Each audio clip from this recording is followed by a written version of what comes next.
This is Craig Colquitt, former punter for the University of Tennessee Volunteers and the Pittsburgh Steelers, and you are listening to Total Sports Recall Podcast, a part of Sports History Network.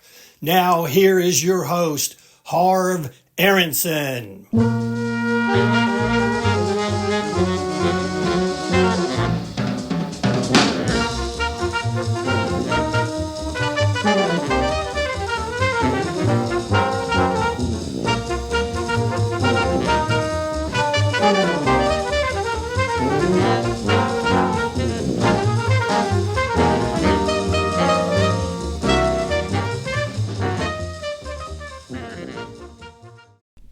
You are listening to the Total Sports Recall Podcast, where you get sports from a different angle with a Pittsburgh twist.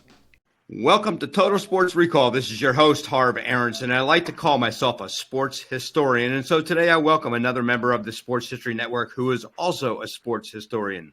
My guest also has a podcast called Historically Speaking Sports, and he is Dana Auguster.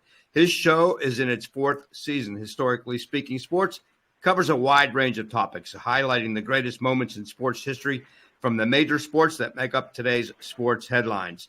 As for Dana, he grew up in New Iberia, Louisiana, which is located on the state's Gulf Coast. In 1998, Dana graduated from Southern University, earning a degree in broadcast journalism. For 15 years, Dana worked in sports radio and for newspapers, a role as sports editor for the Daily Review in Morgan City, Louisiana. In 2012, Dana moved to his current home in Snellville, Georgia, outside of Atlanta, with his wife, Nicole, and son, Lyndon. In Snellville, Dana established a new facility maintenance company with his brother-in-law. Dana's podcast, Historically Speaking Sports, began as a blog, but in 2021, he turned it into a podcast. When it comes to sports, Dana has been a lifelong fan of the Los Angeles Chargers, but also cheers for the Boston Celtics in the NBA and the Braves in Major League Baseball. As for his overall opinion of sports, Dana will tell you he loves all sports and the drama that goes with it, especially as to how it comes as a surprise to the athlete and to the fans watching. Welcome to Total Sports Recall, Dana. Now, what I'm going to ask you first is, having grown up in Louisiana, why the Chargers and not the Saints? Well, it has a lot to do with time. At that time, the Chargers was – well, let me start off like this. It started off as a household thing because my dad is a crazy Raiders fan. And so I needed a team that's a rival of his, and I chose the Chargers because this is the early 1980s. And this is the height of Air Coryell. And during the height of the Air Coryell thing, and then the Raiders were really good. They were still in Oakland at the time. And I needed a team to go against his. And the Chargers was just a great team to have that. And plus, I've always been a fan of offensive football. And when you talk about the Air Coryell era Chargers, you think of high scoring, you think of Fouts, Winslow, and Joyner, and those guys. And I was immediately drawn to them. I'm of the opinion, and I say this often when I talk to people and they ask me that very same thing. And I tell them that when it comes to you don't fall in love with the team. It's almost like the team. You're drawn to the team rather than it's like you're drawn to them. That's how it was with me, And I was just immediately drawn to the Chargers with the lightning bolts and the just outstanding offense and the high scoring. And I just gravitated to them. And from that point on, I just been a Chargers fan. Of course, I stuck out, But the Saints at the time weren't really that good. That was the era of the Aints when everybody went to the Superdome wearing bags on their heads. And that was the thing. And I was like, I don't know if I'm really, because they had Archie Manning, and he's still like a big-time, huge figure in New Orleans, And I never really was drawn to them, but I was drawn to the Chargers, not because of the winning, but because of their style. And every team has a style. You're a Steelers fan, and the Steelers are known for defense and smash mouth football. Me, I like finesse. I like high scoring. I like passing. I love all that, and that's what the Chargers represent. And I just hope that sometime before I pass on, I can see them win a Super Bowl. But that's another story for another day. Yeah, well, they've been there, just didn't make it the rest of the way. So we Steeler fans are spoiled. We've got 6 of them, and luckily for us, the Chiefs won the other night, so it keeps San Francisco from tying us in New England with 6. So how'd you get drawn to the Celtics and the Braves? Well, the Braves, it was easy because watching baseball. In Louisiana, there is no baseball team. And, of course, you had TBS at the time, the superstation, broadcasting Braves games across the country. And I started rooting for the Braves at a very early age. I mean, watching Dale Murphy, Bob Horner, those guys, Gene Garber in the early 80s. And then, of course, the success they had in the 90s. With Smokes, Glavine, and it was just such a great team, and plus I live here in Atlanta, so it's a natural thing, But my fandom for the Braves actually goes back to the early '80s when they were terrible, And I still contend with anybody. The '91 World Series Braves Twins is still the greatest World Series ever, even though they lost. But that was just an awesome series. And Game 7, even though it was 1-0, but it was the greatest. It was so exciting with it being a pitcher's duel, and it went into extra innings, tied at 0-0. And still, I think that's the greatest World Series ever. And I would debate anybody to tell me anything different. Celtics, again, time and place. The Celtics, early '80s, which is when I became a big time sports fan. It was Bird, McHale, Parrish, and just that team there.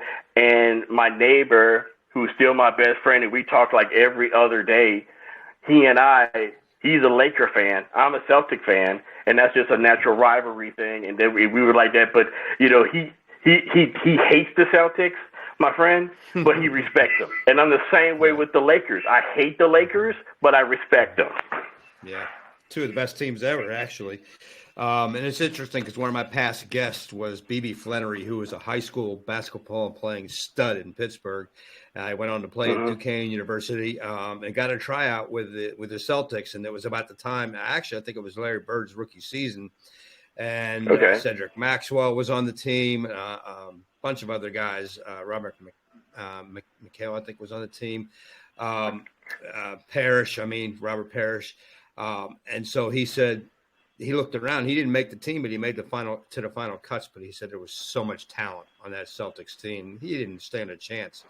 But he was proud to have given that opportunity with all these different stars on the team. But, speaking of the Braves, I'll never forget when Sid Bream, who was a former Pittsburgh Pirate, broke the Bucs fans' hearts in 1992, scoring the winning run and knocking the Pirates out of the playoffs in the National League Championship Series. Do you recall that moment? I was in college at the time, and this is one of the funniest sports stories for a fan. Me and it was 1990. It was 92, wasn't it? It was 92, I believe. Yeah. And I was in a dorm with my friends, and we were playing video games. Right? We were playing video games on this one TV, and there's another TV off to the side with the game on. Right, so I'm playing, and every now and then I'll look off to the side, see what was going on, and then the bottom of the ninth comes along, and I'm like, "Okay, guy, you can just take it. I'm gonna watch the game, right?" Yeah. And I'm sitting there watching it, and Bream is on second, is all set up. Francisco Cabrera hits the single. He rounds second, going to home, and when he rounds third, going home, I'm thinking to myself, "This dude is slow. What are you doing?" Okay. And the throw from Bonds, I think it was Bonds who threw it in, and it was just off target, just slightly. If it was a little bit more on target, he was dead. They would have got him dead to rights. But it was just off just a little bit, and he managed to get in under the tag. And I just went absolutely nuts. I mean, there were some guys, I ran out to the hallway yelling and screaming. There were some guys down the hallway in my dorm that was from Atlanta.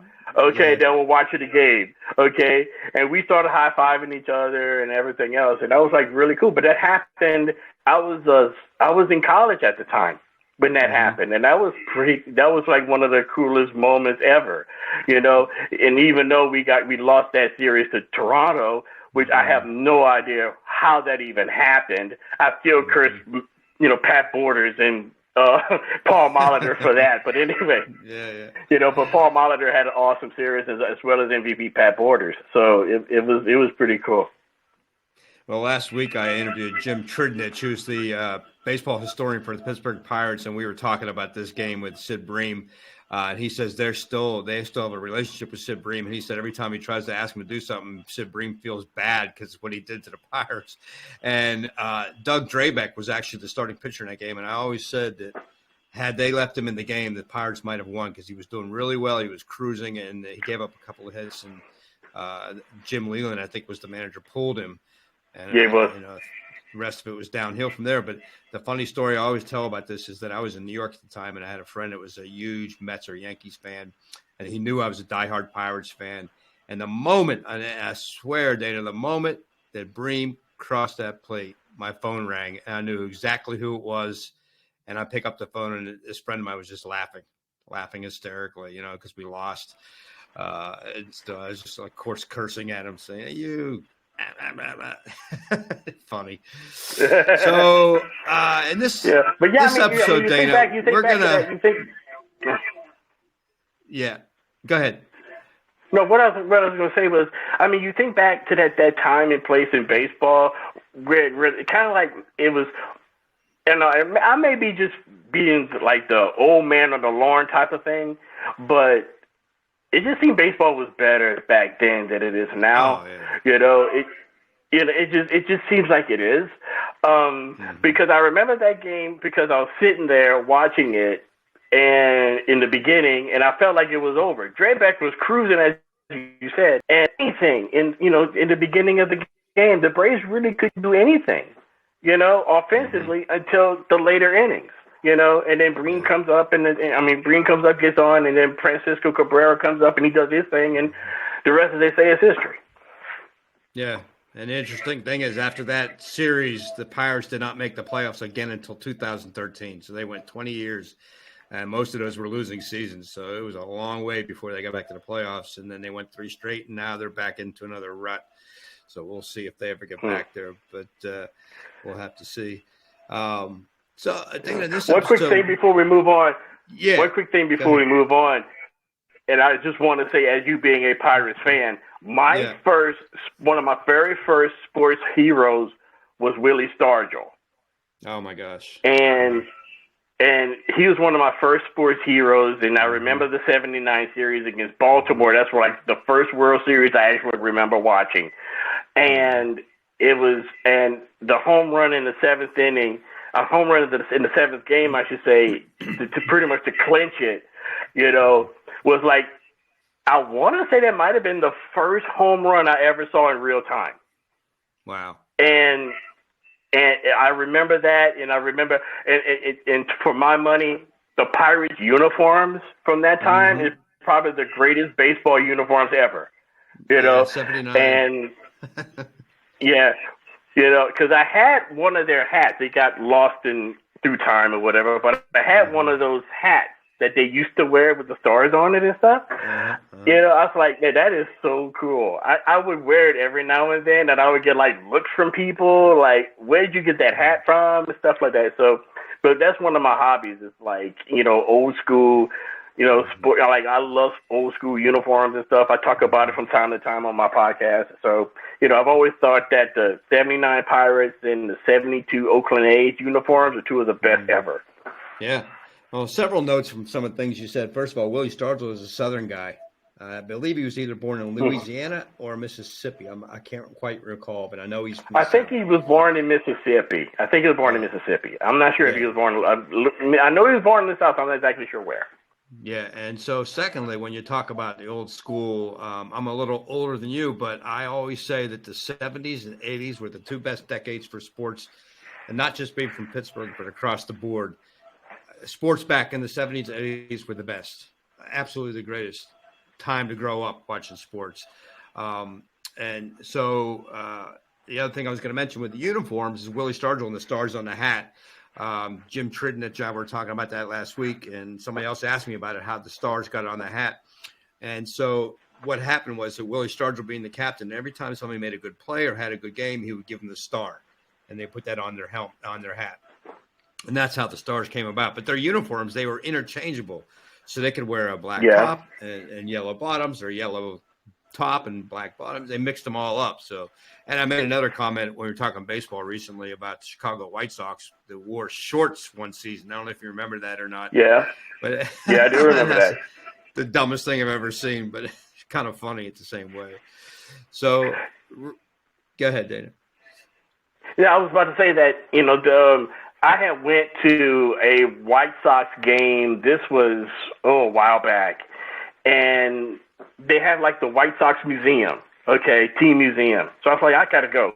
So I went in there, checked it out, and they had they showed the uniforms from, that was 76, I want to say, 1976. And they showed it with the Sharks. Now, the jerseys were cool. I just didn't like the butterfly collar on it, but the jerseys were cool. And, I mean, it was just like, that was probably the worst uniform ever. Mm-hmm. Now, when they went to the uniforms from the 80s, when they had the big blue stripe across the front, had Sox written in it, now that was cool. That was pretty cool. But the ones before with the shorts, thanks to Bill Veeck, no, it just didn't work. It looked like a softball team. Well, the San Diego Padres' old brown uniforms would rival those ugly ones in the Houston Astros. I mean, those were pretty bad. But yeah, go ahead, Dana. Are you gonna say something? Yeah, I was going to say that, I grew up watching the Astros when they had those uniforms, but it's one of those things that they were so ugly that it was cute almost. And it just brings back a lot of memories because, I remember when they had them, they had Nolan Ryan, they had Jose Cruz, Dickie Thon, they had a bunch of great players, and they just could not get past the Phillies in the playoffs during that time, because the Phillies, they were just a powerhouse, and they just couldn't get past the Phillies. Mm-hmm. And my grandfather hated them. My grandfather was a Dodgers fan, and my grandfather just despised them. Well, if not for anything else, it was very nostalgic. That'd be a good topic for a podcast, actually. Jerseys, all-time jerseys from different teams. That'd be interesting. Might have to do that one. Well, this episode, Dana, we are going to focus on the most famous football rivalries in college and professional football. And growing up in Pittsburgh, I lived through a bitter rivalry between the University of Pittsburgh and Penn State University. Those were classic games when I was growing up, a very heated rivalry. In fact, one of my previous guests was a high school classmate of mine, an outstanding linebacker who played at Pitt and later for the Steelers, Steve Fidel, who told me about how hostile that rivalry was. Pitt also had a long ongoing rivalry with West Virginia University that became known as the Backyard Brawl. In this rivalry, Pitt leads the series with 62 victories while losing 41. Rivalry includes 3 ties. So, Dana, what local rivalries can you recall from growing up in Louisiana? Well, let me give you one. Okay, everybody think when you think of college football in Louisiana, of course you're gonna think of LSU. But if you really sit and think about it, LSU doesn't really have a quote unquote main rival anymore. It used to be Tulane, but Tulane didn't they've had a resurgence, but only in Conference USA.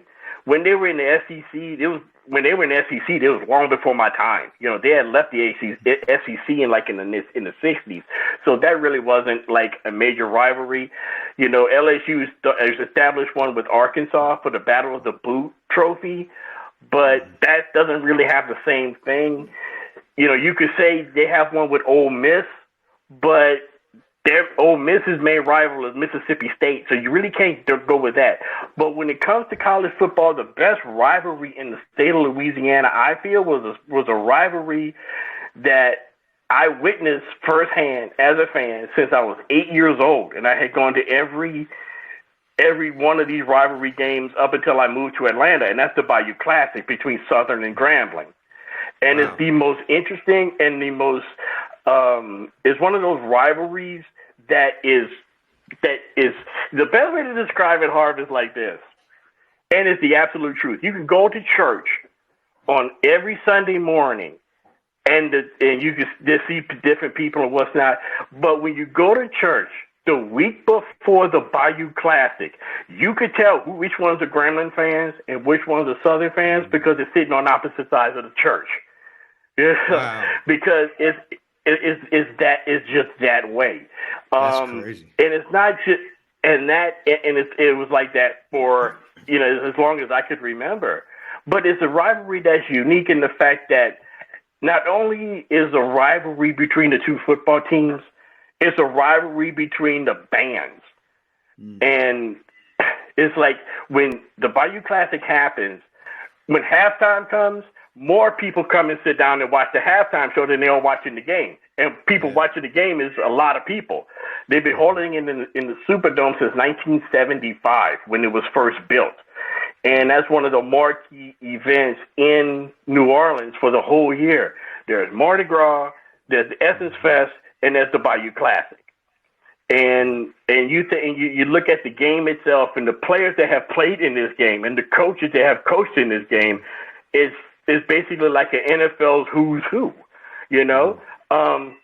First of all, you have to start when you talk about the Bayou Classic. It begins and ends in the discussion with Eddie Robinson.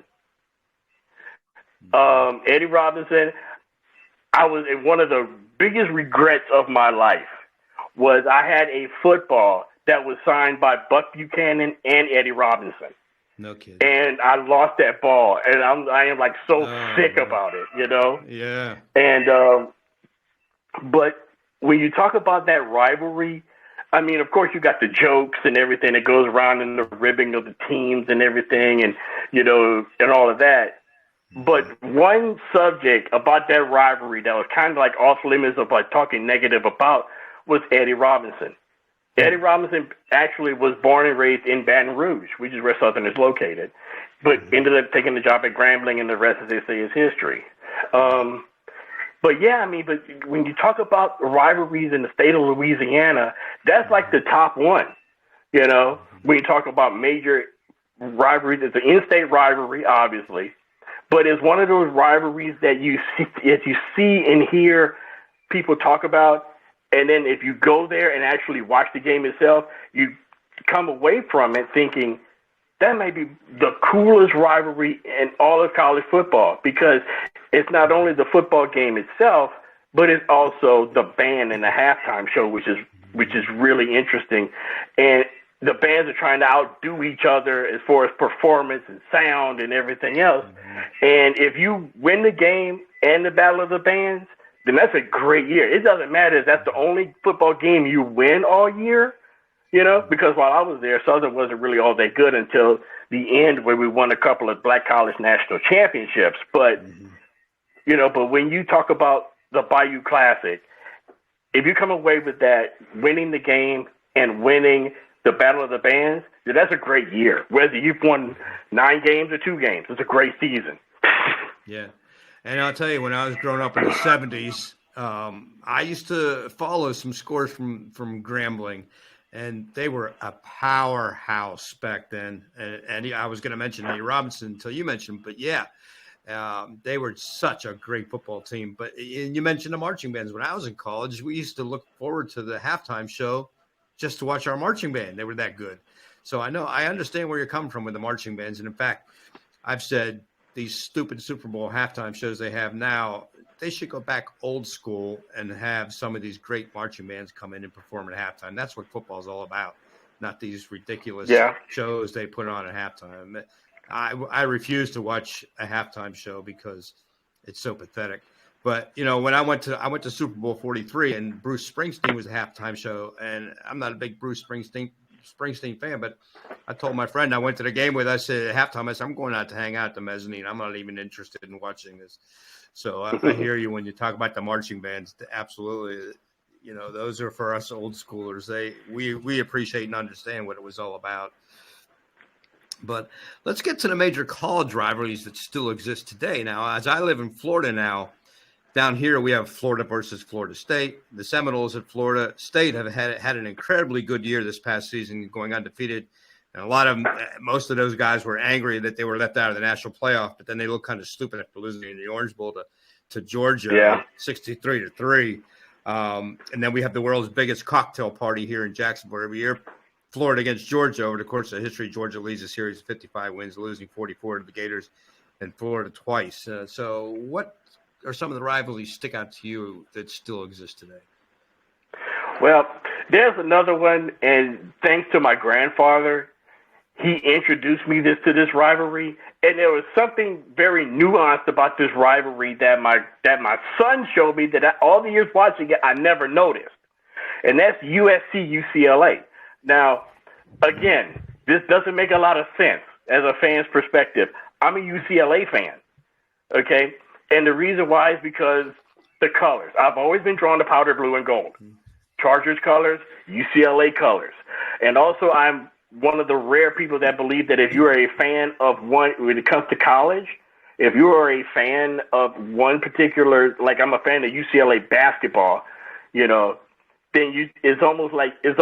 it's not like you're supposed to, but it just feels right that you become a fan of that team, of the football team and the baseball team and stuff like that too. So I just basically, and then the colors are really cool anyway.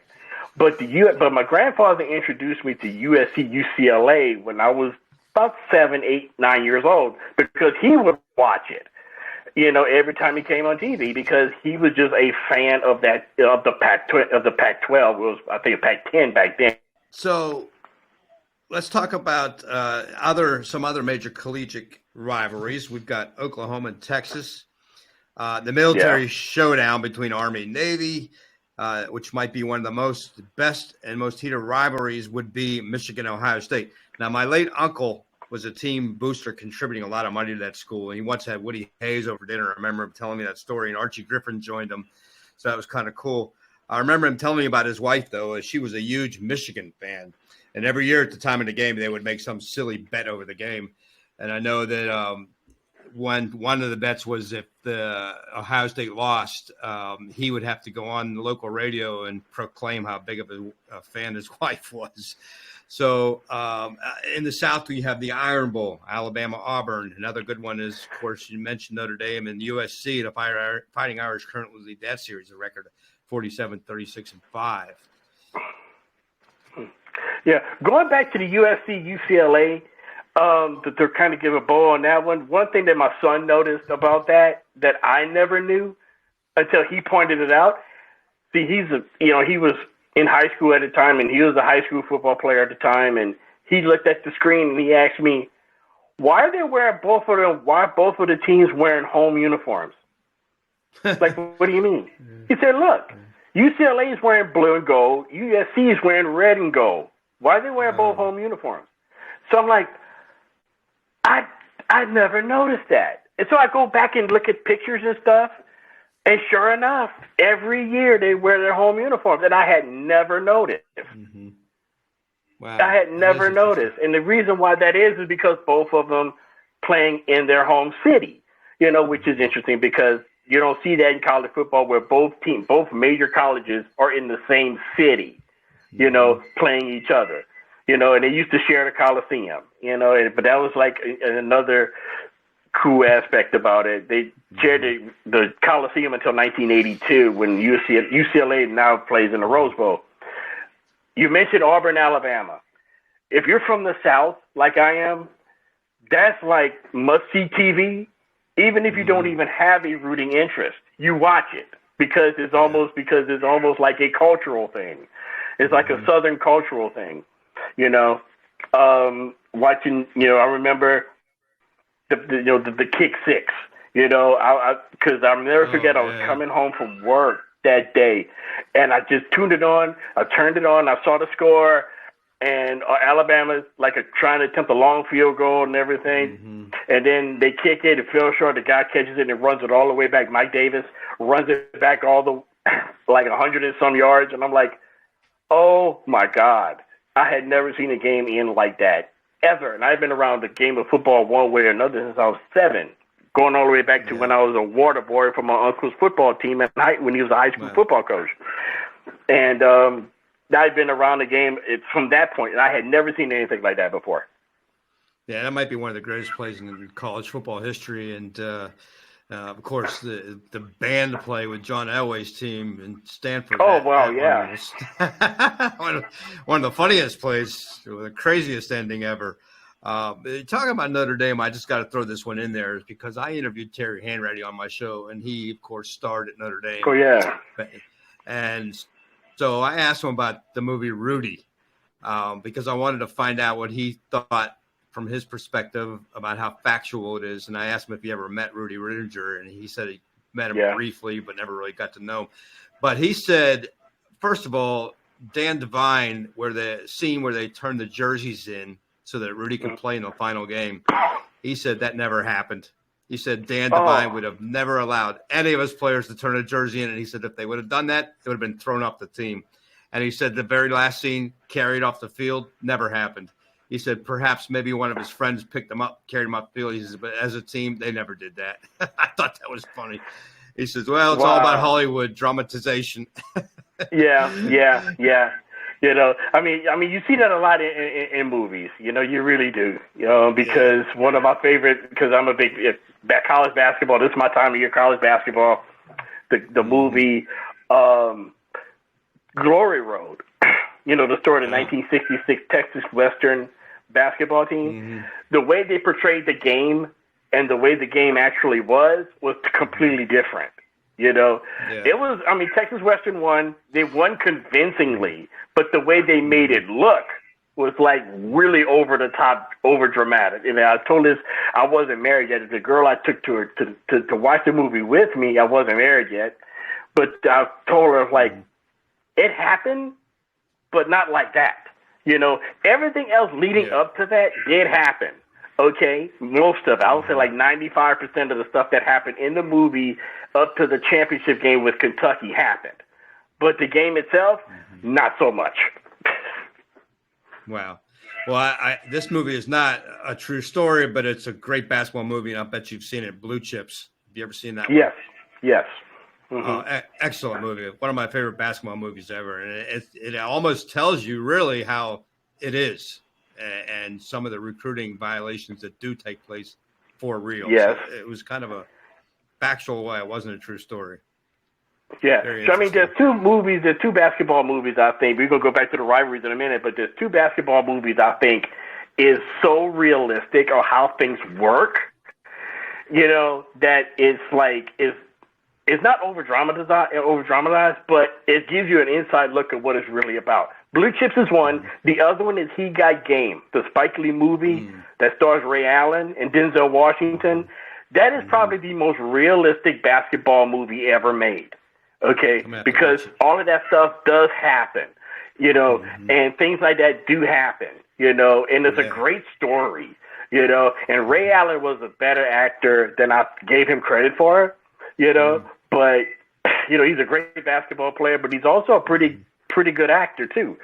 And the story is very interesting, but as far as like the recruiting and what goes on and, you know, the pull, the give and take, the pull and push of recruiting is something that you see all the time. It's almost commonplace. Yeah. And Penny Hardaway did a good job in Blue Chips as well. I thought he did really well. Yeah.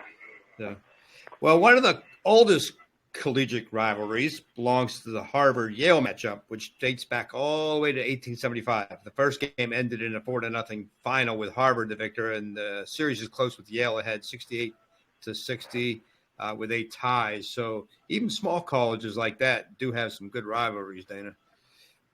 Yeah, I mean, you got, you know, Harvard-Yale. I saw this one documentary one time, and I wish I could find it again. And I just looked across it, and the title of it was Harvard wins 29-29. The story, I think it was a 69 matchup between Harvard and Yale when they played for a tie. Calvin Hill, the legendary former Cowboys running back, was on the team for Yale. It was a great documentary. Also, who played in that game was I'm now drawing a blank. He's an actor. Oh God, what's his name? He played in a whole bunch of different movies. He's a great, well-known actor. I just can't think of his name right off. Not Billy Bob Thornton, but it's oh God, he was in The Fugitive with Harrison Ford. I can't think of his name right off. It's too early in the morning, I guess. Now watch, as soon as I get off of the podcast with you, I'm gonna remember his name. I've been there, done that. But I see his face. I see his face. Yeah. Yeah, I know what you're doing, where you're coming from with that, because that happens to me a lot. You know, I'll think of something and it's right there at the tip of your tongue and you can't think of it. It is. I think former Bengals punter, I think his name was Pat McNally, went to Harvard as well. I think that was his name. So he a very good punter. Total Sports Recall is sponsored by Mira Artistry, where you can purchase beautiful fine art photography and abstract art. Contact Mira Artistry in regards to commissions and availability of the pieces on her site. She would like to create something special for you. For the photography and art lovers in your life, Mira Artistry has the perfect gifts for you. Visit Mira Artistry at www.miraartistry.com. That's MERAARTISTRY.com. MiraArtistry.com. But let's move to the NFL. My team, the Steelers, well, Cleveland's a bitter rival, as most Steeler fans and most people know. And in more recent years, a rivalry has built between the Pittsburgh Steelers and the Baltimore Ravens. Against the Browns, Pittsburgh leads the all-time series 79-62, and they have one tie. And as for the Ravens, it's 32-24 all-time with the Steelers in front. What NFL rival comes to your mind immediately, Dana? Well, there's a couple that come to mind automatically. One is the one that I was introduced to from my dad is Raiders Chiefs. My dad, of course, longtime Raiders fan, and he bleeds black and gold. He's claimed that he's been a Raiders fan. I really believe it. Been a Raiders fan since the mid-'60s. You know, when he was a teenager, and he loved the black and silver colors. I mean, his truck is black and silver. He has a bass boat. His is black and silver. And he bleeds black and silver. Okay. Mm-hmm. And I know it was disappointing when his son decided to be a Chargers fan. But anyway, that's another story. But yeah, the Chiefs, Raiders and stuff. And it's like when the Chiefs and Raiders play, especially with the success the Chiefs are having now, he didn't even watch I asked him, Dad, you watching the Super Bowl? He said, heck no, I'm not watching the Super Bowl because you got two teams I can't stand. You got the 49ers and the Chiefs. Why in the world would I watch that? You know? Why on earth would I watch that? But yeah, he's a long time diehard Raiders fan. His favorite player to this day always is Jim Plunkett. That's his all-time favorite player, Jim Plunkett and Jack Tatum. Wow. Yeah. You know, those are his two favorite players. And he's just crazy about the Raiders, you know, and God bless him, you know. How old is your father? Well, my father, he just turned, he's going to be 70, actually going to be 75 in November. And he could be 75 in November. And, you know, and another thing is you're a Steelers fan. Right. He contends that play, and you know what play I'm talking about, should not have counted. Oh, yeah. He contends you don't have to tell me. They should not have counted. You know, my dad is a Raiders fan, you're a Steelers fan, and you know where we're going with this. Okay, you know where we're going with this. It's, you know, the ball hit off of Frenchie Fuqua. He will contend that to his dying breath that it hit off of him. It did not hit off of Tatum, you know. And there's no business that Franco Harris should have caught that. The funny thing about it is Frenchie Fuqua still goes around giving speeches, and everybody wants to know what happened on that play. And what he'll do is he'll lead it up to thinking like it'll let people think that he's going to tell them what happened. And then he's like, you know what? I really can't say. And then he ends the speech that way. So he's gonna take that to his grave, whether that ball hit him or not. And of course, Steeler fans and your father and I would have a good conversation, I'm sure, because that was a very bitter rivalry back in the 70s. And literally, Jack Tatum practically took Lynn Swann's head off on one play. And I watched it. I'll never forget it. It was a Franco Harris running play, and across the field, Tatum just elbowed him into the head for no reason. Brutal. And so Chuck Noll actually wanted to get Tatum, press charges against Tatum for assault because, Yeah, I heard it. Yeah, I remember reading that. Right. Mm-hmm. So that was a hell of a rivalry. My dad, there's 3 teams in the NFL that my dad despises to no end. The Chiefs, the 49ers, and the Steelers. Yeah. And he was like, I was cool with the Steelers until that playoff game in 72. I was cool. Oh, no. I had no problems with them at all. I had no problems with them. But then that happened, and we have this Southern saying, when that happened, they tore their drawers with me. They tore their drawers with me. That's it. It's over. Well, and to this day, he still contends. Frenchie Fuqua hit that ball. It's Jack Tatum. Yeah, Jack Tatum lit him up, which should have happened, but the ball hit off of him. It didn't hit off of Tatum. It hit off of him when I nailed him. well, in case your father listens to this podcast, tell him, or he can hear it for himself, that I've always contended that it had not been the Steelers winning Super Bowls in the 70s, it would have been the Raiders, because they were an amazing team. And I give them all the credit in the world because they had a great team, lots of great players. And it's just unfortunate the Steelers got in their way.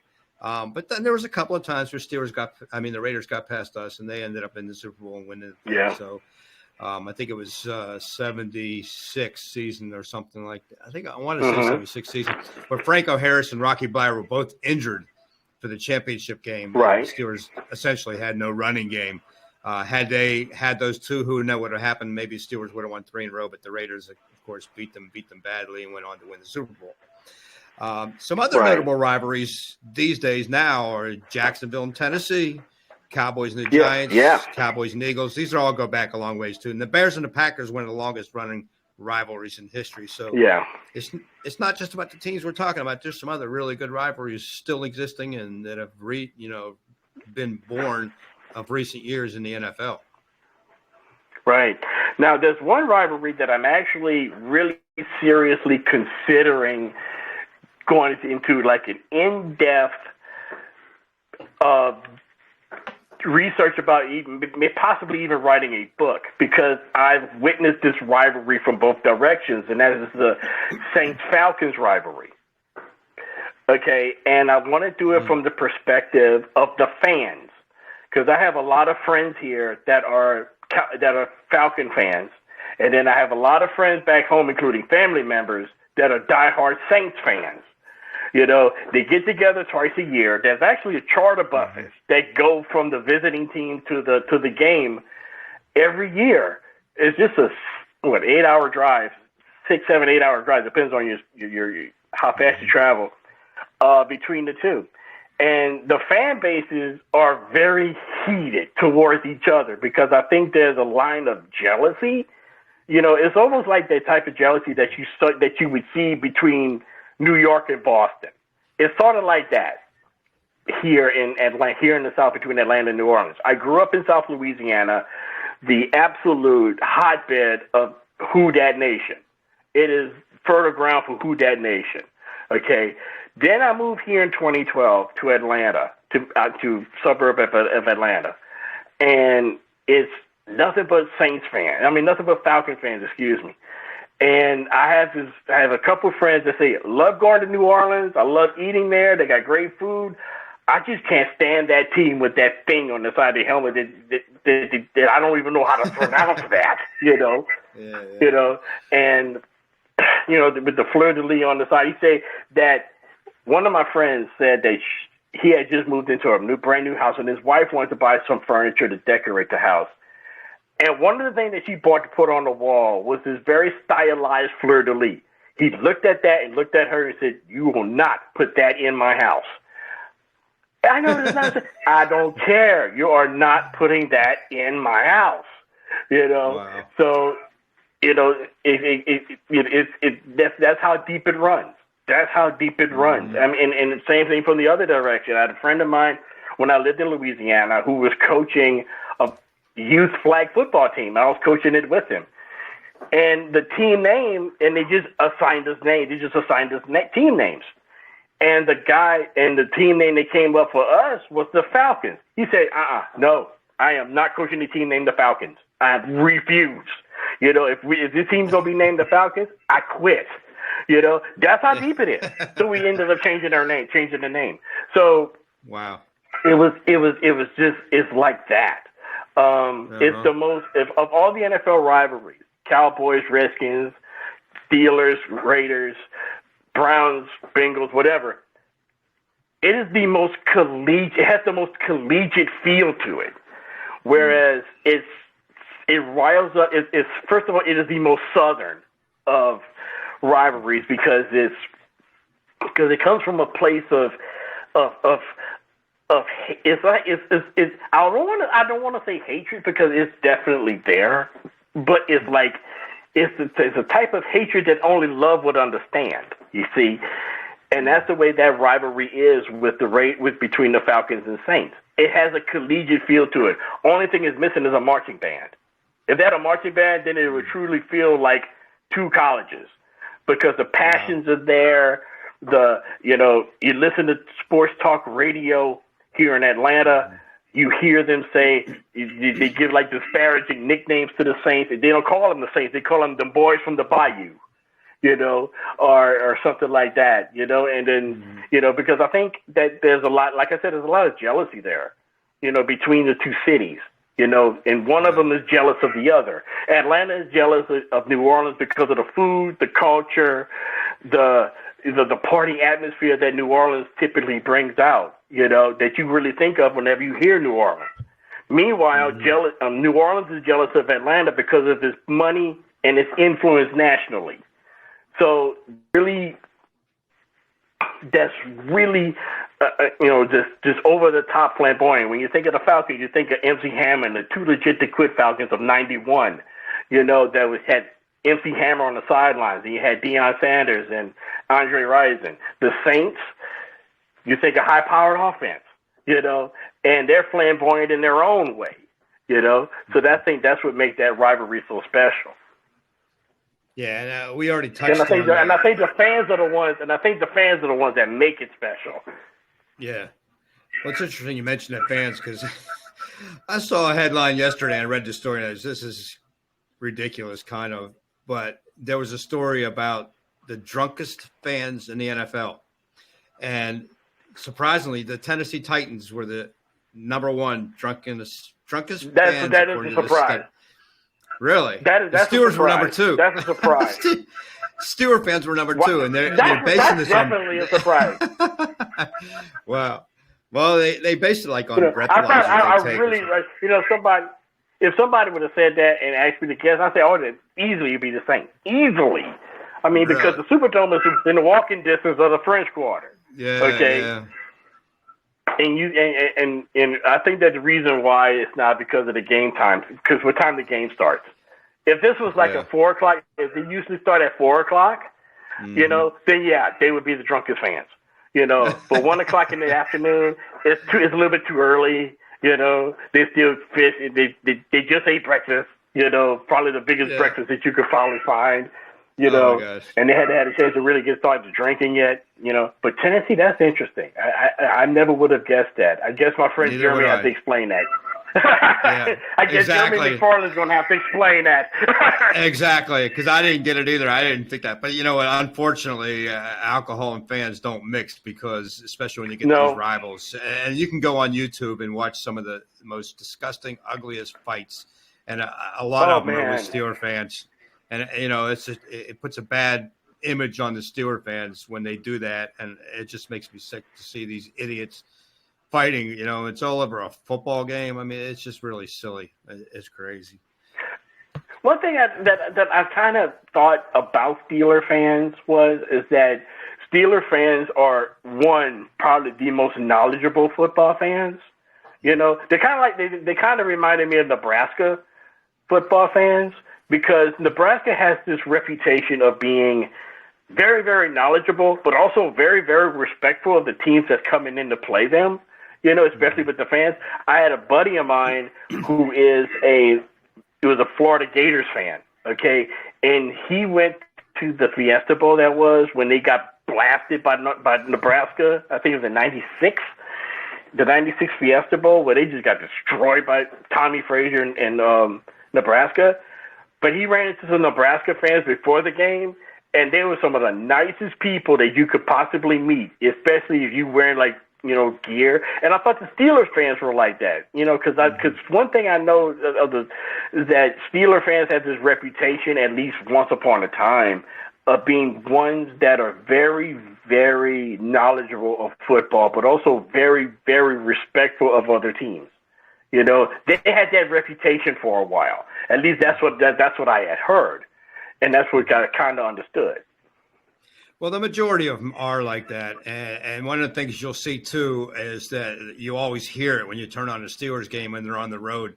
Oh, the Steelers fans travel well. Well, a lot of them do. But the real true fact is that a lot of Pittsburghers like myself have moved out of the city somewhere else, and we're in NFL cities. So when you turn on a game and you see it on the road, you're going to see all these thousands of Steelers fans. It's not always because they're flying out there or driving out there. It's because they live there. And as a matter of fact, down here in Jacksonville years ago, I've been to 4 Steelers games here. I got on the radio with Tom Dempsey, who used to play for the Jaguars, and his co-host. They were talking about the upcoming Sunday night Steelers game, and I got on the air and I said, "What do you guys think? How many fans are going to be there?" And one of the guys, he goes, "Oh, about 5,000 fans." I'm like, "Are you crazy?" I said, "You're going to be a lot more than that." I said, "I'll guarantee you to be a lot more fans than that." So come Sunday night, Dana, I went to the stadium, opening kickoff. I look around, and all I saw was terrible towels. And I was like, "Oh, my gosh, this is crazy." So I called them up Monday morning. What do you guys think? How many fans do you think were in that stadium? Oh, 15,000. I'm like, "Are you nuts?" I said, half that stadium at least filled with Steelers. It was at least 35,000 fans there. It was crazy. But one thing about Steelers fans. Go ahead. Yeah, I was going to say, one thing about Steelers fans is that it's interesting. If you're a Steelers fan, you go to an away game and you see another Steelers fan, they treat you like they know you. It is a big family. Yeah. And that exists. And I think I think a lot of that also, what you see all of these Steeler fans across the country and stuff like that, is the amount of success that they have had over the years. It's easy to be a Steeler fan because you had all of this. Every time you turn around, they've never had a winning season under Tomlin. They've only had 3 coaches since 1959. They have Hall of Famers at the Yi-Yang, And when I was a kid, there was, of course, me being the oddball, being a Chargers fan, you were either, in Louisiana, you were either a Saints fan, which was obvious. You were either a Cowboys fan. They were popular. But I could not bring myself to be a Cowboys fan, no matter how hard I tried. I just could not do it, because I'm not obnoxious. I'm not obnoxious. You could an Oilers fan, because the Oilers were still around in Houston, and they were right there, just west. A Raiders fan, for whatever reason, and you have the Steelers. Okay, and because the Steelers, late 70s, early 80s, the Steelers were popular. Because they had won 4 Super Bowls, they had Terry Bradshaw, they had Franco Harris, which incidentally is my wife's all-time favorite player. Oh, no kidding. That's her all-time favorite player and stuff. And she says that if I grow my beard out and everything like that, I kind of look like him. I wish, but anyway, the late great Franco. Yeah.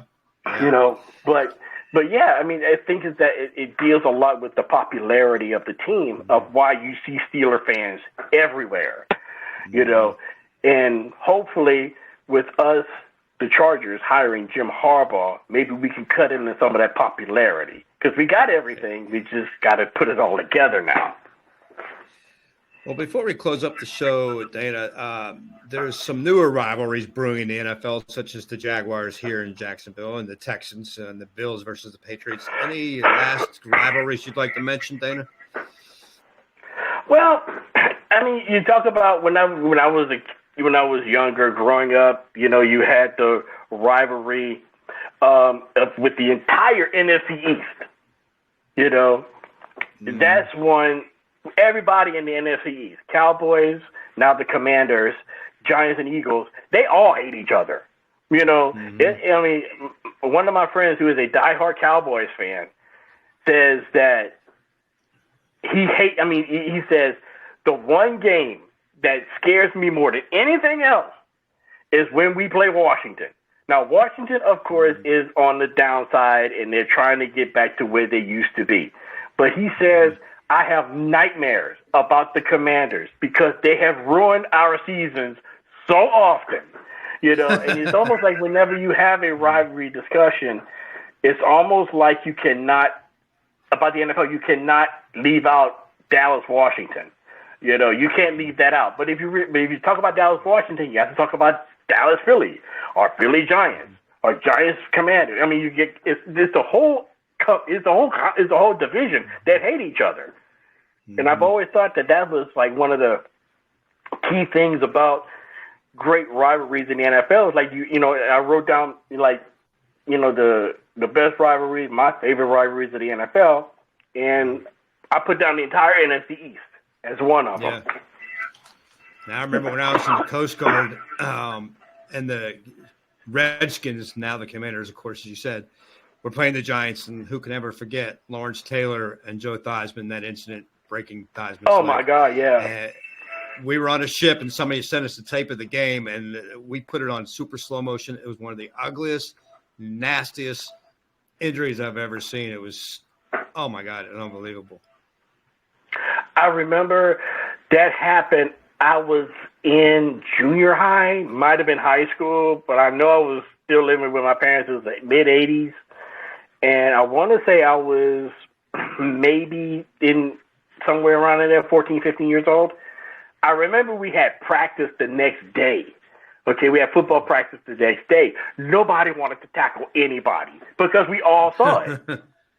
We all saw it the night before. Yeah. And nobody wanted to tackle anybody because we were like afraid that, because we kept thinking about, we saw what happened with Joe Theismann and stuff like that. It kind of reminded, when you talk about Theismann's injury, the injury earlier this year in college football with the quarterback for Florida State, and the way that his leg looked after he was tackled. And it just seemed like just a regular, benign, everyday tackle. But if it's super slow-mo and you concentrate on Theismann's leg and you're like, OMG, what was that? And they showed it, and we were like, the next day, that's all anybody talked about. Nobody remembers who won the game, but we all talked about, oh, my God, did you see what happened? Did you see his leg snap? And it's like, it wasn't even a movie. It was like real life. And that's what really freaked out everybody, that it was real life. Yeah, and one more injury probably was worse than that was Alex Smith's broken leg. And I saw a commercial with him recently, and he had shorts on, and his leg looks like spaghetti. Oh, my God, it's terrible. Yeah. And they say it almost cost him his life, so it's crazy that it happened to him. Before we close this up, Dana, I see in the background, is that a New Zealand or Australia flag? Australia. Okay, and why is that up on your wall? Well, if you look behind me also, there's the British Union Jack, too. Okay. And I've been to both places. That's why. Ah, interesting. Oh, my gosh. I hear Australia is beautiful. I've never been there, but I've heard it's just gorgeous. Been to Brisbane. Wow. Very nice. Well, it's been a pleasure having Dana Auguster as a guest, and we've talked about football rivalries. I'm sure we could talk much more, but I'd like to give you, Dana, the chance now to provide any final thoughts on this topic and also have the opportunity to plug your podcast and any other projects or items you'd like to speak to. Well, my podcast, Historically Speaking Sports, is basically, it's all in the title. What we do is whenever we come up with a episode, which I'm working on an episode now, we talk about headlines in sports currently, but we put a historical twist on them. For example, one of the main topics that we're going to talk about is the women's basketball sensation, Caitlin Clark. She is only 99 points away from breaking college basketball's all-time scoring record, which is held by Pete Maravich, which was set in 1970. Okay? And I'm going to compare and contrast her career with his and give people a reminder of how good Pete Maravich was. Oh, yeah. This is case in point. He set the career record for only playing just 3 years at LSU because freshmen were ineligible. Mm-hmm. Dale Brown, the longtime coach at LSU, who became coach after Pete Maravich had left, went back and cataloged all of it with the running score and the scoring books and everything, went back and had he included what would have been 3-pointers in his scoring total, instead of him averaging the 44.3 points per game, which is incredible for anybody for having a scoring average of 44 points per game, he would have averaged 54 points a game had the 3-point line been instituted. Wow. And I'll tell you, and did all that in 3 years. Did all that in 3 years.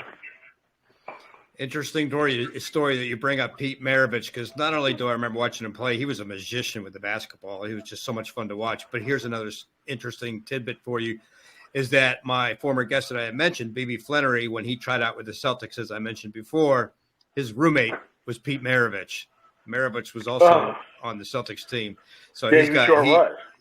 Yeah, so he got to know Pete Maravich. And as soon as he mentioned his name in an interview, he was like, oh, my God, you roomed with Pete Maravich? That's crazy. I said, what an experience that must have been.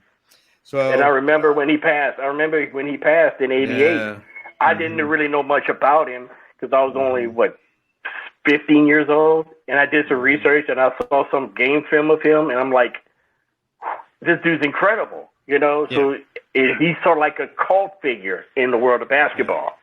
Yeah, and it's true that he is just a magician with the basketball. He did some crazy things with his passing, and he was just a great shooter, great player.